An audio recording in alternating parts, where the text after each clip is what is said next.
Hey, it's Alex Radcliffe from BoardGameCo, and today I'm reviewing Mass Transit, a cooperative 1 to 6 player game in which you are trying to take your little meeples and bring them home from the big city to their respective homes on this board, working cooperatively while minimizing the amount of communication you take. I'm going to go into a short how to play, run through a few turns and all that, and then from there I'll go into my review and final thoughts. So in Mass Transit, what you're effectively trying to do is you're trying to get these meeples home, and home is going to look like this over here. This is a home card. You're trying to get them onto that card, and so we're going to shuffle that in, and then we're going to just draw a hand of cards. And I'm going to play this solo for a few rounds, but basically 2 players exactly the same, just you have to account for the fact that, well, other people are doing things as well. So if you have 3 of these in your hand at the start of your turn, then you can reshuffle up. But if you have less than that, then you can keep playing. And that's because on your turn, you play 2 cards minimum. You could play your entire hand. And so let's start that off. I'm going to go ahead and play this over here. Now with the goal of this, as you play cards, the goal is, like I said, to get your meeples home. And so I'm playing this because there's a station over here, and we'll explain how that works shortly. And you know what? What I'm going to do is I'm going to go ahead and play another one over here to start to get that way going, and then I'm going to play this one over here, and then I'm going to draw up my hand. And so we'll see, let's see. Okay, so if you have an exclamation mark in your hand, you're going to have to play that card before your turn is over, before you redraw. It does not have to be your first turn. That being said, I'm going to play this because you see these stop signs? These stop signs get in your way. They are bad. But over here we have an uninterrupted road, and most of those work this way, by the way. Most of these cars are going to give you one lane that is not a big deal. There's one that's particularly bad, but the rest are fine. Now the problem here is this one is giving us a boat lane, but we haven't set up an initial boat station. That'll become more clear shortly. But basically what this means is we're going to have to play something we don't want, which is unfortunate because, like I said, I don't want to. So I'm going to go ahead and play this here. It is what it is. We'll figure that out. Then I'm going to hold these. And then I'm going to, you know what, actually, that's a mistake. I'm going to hold on to this card because I don't have to play it yet. So I'm going to hold on, and I'm going to play this one to extend this road over here. So we have that station moving. And then from there, I'm going to draw 2 cards. We have 2 exclamation marks, so these both have to be played. I want a boat station on the board, because that'll help us shortly. So I'm going to put a boat station on the board, and then I'm going to put this on the board. Now, so far, you haven't seen me move any meeples yet, because every card can be used, well, not every card, most cards can be used both for the actual pathways you're building, as well as to be used for a method of transport. So I can use this to move people along a bus route, but we haven't gotten that far yet. I'm going to go ahead and play this before my turn's up, and I think I will put this, I could put it over there along the boat route, or I could start another bus route. I don't think I want to do that, so I'm going to start this along another boat route. So there we go over there. And that's because we already have 2 bus chains going. And generally in this game, you're going to want to kind of balance those out. And so over here, we still haven't gotten any walks, by the way. I'm waiting for a walk card so that we can actually start showing you more about how this game plays. But for right now, I'm going to start another boat route so that again, we have 2, 2, and 2. And I'll start another train route over here. Let me just rotate those cards accordingly. There we go. And so over here, this one over here, I'm going to hold on to for right now because I want a walk card. Okay, so we have this one which goes at the end. So this is a house card. So now we can show you how a house card works. This one has a minimum distance of 3, which means there must be at least 3 cards before this card and the house card. And I'm going to go ahead and play this here at the end of this chain. So effectively, it's one long broken chain when the meeple goes to the first station and then to the end. So that's going to be much easier there. And for a second card, I am going to go ahead and play this here to extend this one because this house has a distance of 4. And so I've been waiting so I can play this card over here. And I'm specifically not playing this one over here because this would add a station to the route, which I don't want. So again, we're going to draw cards. And finally, a walk card we must play. So the reason I've been waiting for the walk cards is walk cards can be played like other cards, face down, but there are 9 walk cards in the deck, and 6 of them are going to be needed to move these people off the initial city to the station. Basically, they're in the city, they need to get to their station before they can do anything else. And so to give you an example of how that plays out, I'm going to move this person, I'm going to discard a walk card, move this meeple to a station. A meeple can move to a station with a walk card, and then I'm going to play the boat, which will take this meeple all the way to the end, all the way home, and boom, there you go. And so I'm going to draw 2 more cards, and we're going to put this one. I'm going to wait for another walk card or 2, and then we'll call it a day perhaps. I'm going to put this one down here, and actually I think I'm going to put the boat down here, because I'm trying to manage the different cards that are being played. It's part of the game. And then I'm going to play this city down here. So we have that pathway laid out. Let's draw some more. We have another walk card, so I'm going to go ahead and use that walk card to walk to another station, and then this card down here to the station. And that's basically how you play the game. You're going to keep playing. There are going to be cards that get in your way. And definitely pay attention to the review itself, because I will say, one thing I'll say doing this, I guess, playthrough or run through, is that the decisions you make seem uninspired in this game until you realize how much your decisions matter. It seems to follow very much a basic sequencing of paths and events, but when you get to the end, when you actually lose for the first time, and you will lose, you suddenly start realizing how much every decision mattered and how little inefficiencies you are actually allowed before you just simply won't win. And I'll cover that up in the review, but basically the point is, this may have looked pretty sequential and boring, and I felt that way my first playthrough as well, but since then I have very much grown to love this game, and now we are dangerously crossing into review territory, so I will save that for later.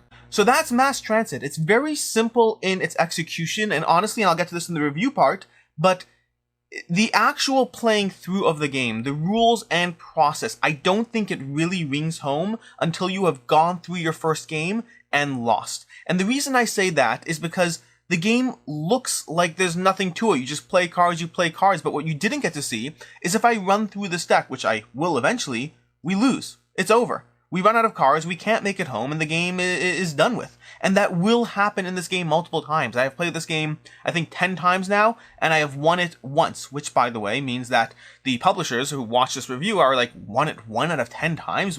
He must be playing it wrong. Possibly. I don't actually know. I have no idea how difficult it could be, but I will say I like it in its current form. I like the current difficulty level. And with that, let's get into what I liked, what I didn't like, what I can see being a problem for others, and then, of course, my final thoughts. So, liked. To begin with, the short player time. I love how short and accessible this game is. The box says 20 minutes. This is going to be one of those times where I think it's even less than that. Most of my plays have been 2-player with my wife, and for that, it's been 5, maybe 10 minutes per play, and it's thoroughly enjoyable at that player count. At that time, it's time to go to bed, and we're just like, hey, let's get another game of Mass Transit in. It's been a ton of fun since I've gotten this game. This is one of those games that I have been continuously playing well past the point where I felt the need to develop my review, final thoughts, and all that.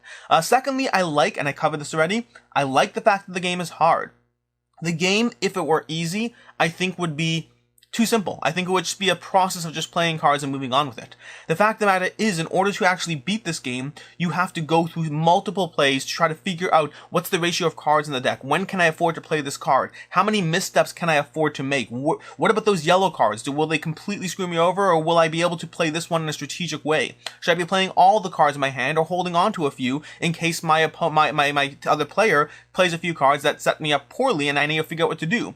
There are so many different choices and decisions you have to make in this game, and there's a reason we've only won it 1 out of those 10 times, although I will say in most of those plays it has felt close. Maybe 1 or 2 didn't feel that close. Most of those plays have felt incredibly close in terms of our ability in terms of how close it was to actually winning the game. And then the last thing is kind of the same idea, which is it's a tight puzzle. I like how much of a puzzle this game is. I like how much of a card counting, min-maxing, trying to figure out where you can afford to give or not. The combination of the game being hard plus the puzzly aspect of trying to make everything work together, it really does deliver a solid gaming experience in 5 to 10 minutes, at least in our case.